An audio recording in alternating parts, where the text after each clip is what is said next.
Hyderabad Suraram police station పరిధిలోని గాజుల రామారం ప్రాంతంలో 5 ఏళ్ల బాలుడిపై వీధి కుక్కల దాడి చేసింది. ఇంటి ముందు ఆడుకుంటున్న బాలుడిపై అకస్మాత్తుగా దూకిన కుక్క ముఖంపై తీవ్ర గాయాలు చేసింది. బాలుడి కేకలు వేయడంతో పాటు స్థానికులు అరవడంతో కుక్క అక్కడి నుంచి పారిపోయింది. తీవ్రంగా గాయపడిన బాలుడిని వెంటనే చికిత్స కోసం స్థానిక ఆసుపత్రికి తరలించారు.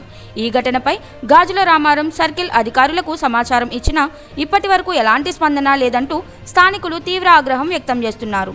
వీధి కుక్కల నియంత్రణలో అధికారుల నిర్లక్ష్యంపై ప్రశ్నలు తలెత్తుతున్నాయి. మరిన్ని ప్రమాదాలు జరగకముందే చర్యలు తీసుకోవాలని స్థానికులు డిమాండ్ చేస్తున్నారు.